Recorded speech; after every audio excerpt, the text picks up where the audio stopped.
but they manipulated his words. You will see where they stopped it, and to give it a very different meaning from the meaning it has in full context. Let's watch. You have to get your people to fight. He told them. You have to get your people to fight. And if they don't fight, we have to primary the hell out of the ones that don't fight. You primary them, we're gonna let you know who they are. I can already tell you, frankly.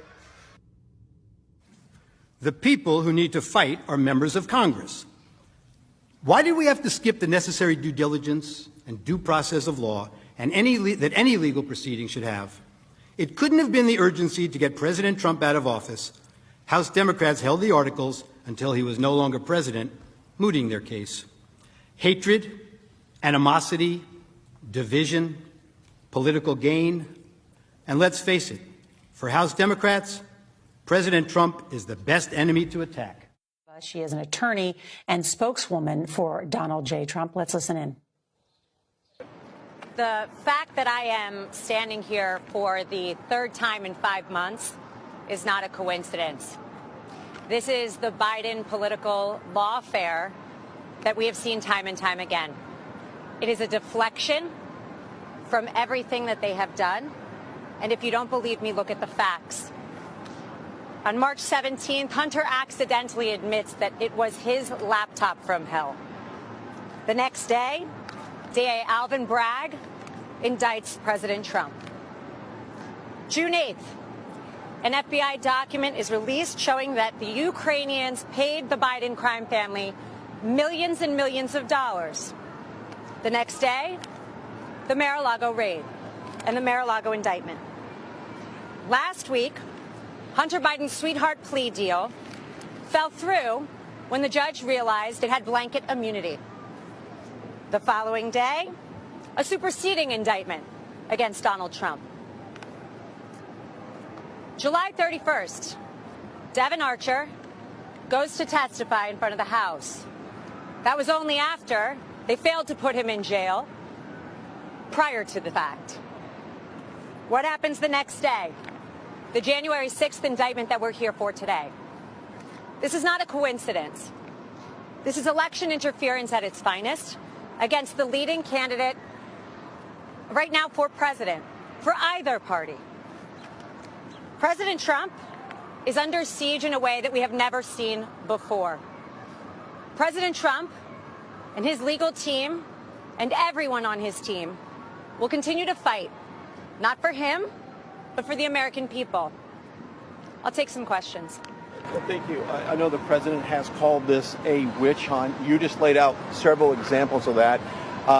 Any other thoughts that the president has communicated to you in terms of why this is going on and then why he calls it a witch hunt? I think a witch hunt is really the way that anybody should describe this, because it's not something we've seen in our time. This is not even political. This is beyond that. A witch hunt is when you relentlessly attack your opponent, when you relentlessly attack the thing that you are most afraid of. People are afraid of somebody that cannot be bought by Washington. People are afraid of somebody who is independently wealthy and who has given up his good life to fight for this country. And that frightens a lot of politicians who are career politicians, unfortunately, because he'll get back there, and I know he'll be fighting for every one of us so that this doesn't happen to us. Here, of course, former President Trump was completely denied any such opportunity. And it turns out there is significant reason to doubt the evidence the House managers have put before us. Let me say this clearly. We have reason to believe the House managers manipulated evidence and selectively edited footage. If they did, and this were a court of law, they would face sanctions from the judge. I don't raise this issue lightly. Rather, it is a product of what we have found in just the limited time we have had since we first saw the evidence here with you this week. We have reason to believe that the House managers created false representations of tweets, and the lack of due process means there was no opportunity to review or verify the accuracy. Consider these facts. The House managers, proud of their work on the snap impeachment, staged numerous photo shoots of their preparations. In one of those, Manager Raskin is seen here at his desk reviewing two tweets side by side. The image on his screen claims to show that President Trump had retweeted one of those tweets. Now, members of the Senate, let's look closely at this screen, because obviously Manager Raskin considered it important enough that he invited the New York Times to watch him watching it. Now, what's wrong with this image? Actually, there are three things very wrong with it. Look at the date on the very bottom of the screen on Manager Raskin's computer screen when we zoom in to the picture. The date that appears is January 3rd, 2020, not 2021. Why is that date wrong? Because this is not a real screenshot that he's working with. This is a recreation of a tweet, and you got the date wrong when you manufactured this graphic. You did not disclose that this is a manufactured graphic and not a real screenshot of a tweet. Now, to be fair, the House managers caught this error before showing the image on the Senate floor, so you never saw it when it was presented to you. But that's not all. They didn't fix this one. Look at the blue check mark next to the Twitter username of the account retweeted by the president. It indicates that this is a verified account, given the blue check by Twitter to indicate it is run by a public figure. The problem? The user's real account is not verified and has no blue check mark, as you can see. Were you trying to make her account seem more significant, or were you just sloppy? If we had due process of law in this case, we would know the truth. But that's not all that's wrong with this one tweet. House Manager Swalwell showed you this tweet this week, and he emphasized that this tweet reflected a call to arms. He told you repeatedly that this was a promise to call in the cavalry for January 6th. He expressly led you to believe that President Trump's supporter believed that the president wanted armed supporters at the January 6th speech, paramilitary groups, the cavalry, ready for physical combat. The problem is, the actual text is exactly the opposite. The tweeter promised to bring the Calvary, a public display of Christ's crucifixion, a central symbol of her Christian faith, with her to the president's speech, a symbol of faith, love, and peace. They just never want to seem to read the text and believe what the text means. You'll see this reported in the media last evening also. Words matter, they told you, but they selectively edited the president's words over and over again.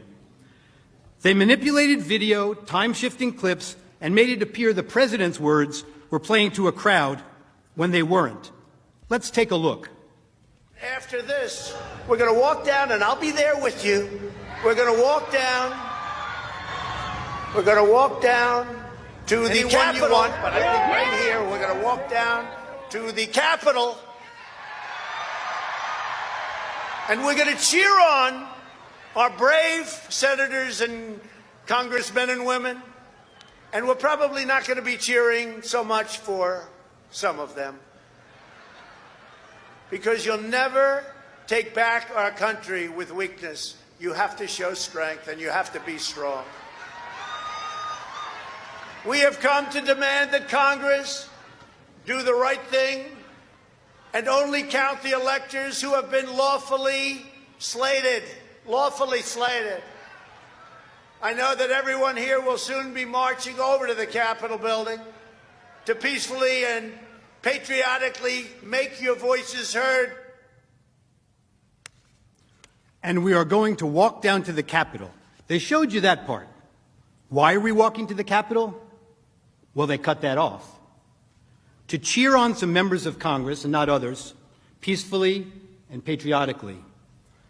The Supreme Court ruled in Brandenburg that there's a very clear standard for incitement. In short, to paraphrase, whether the speech was intended to provoke imminent lawless action, and was it likely to do so.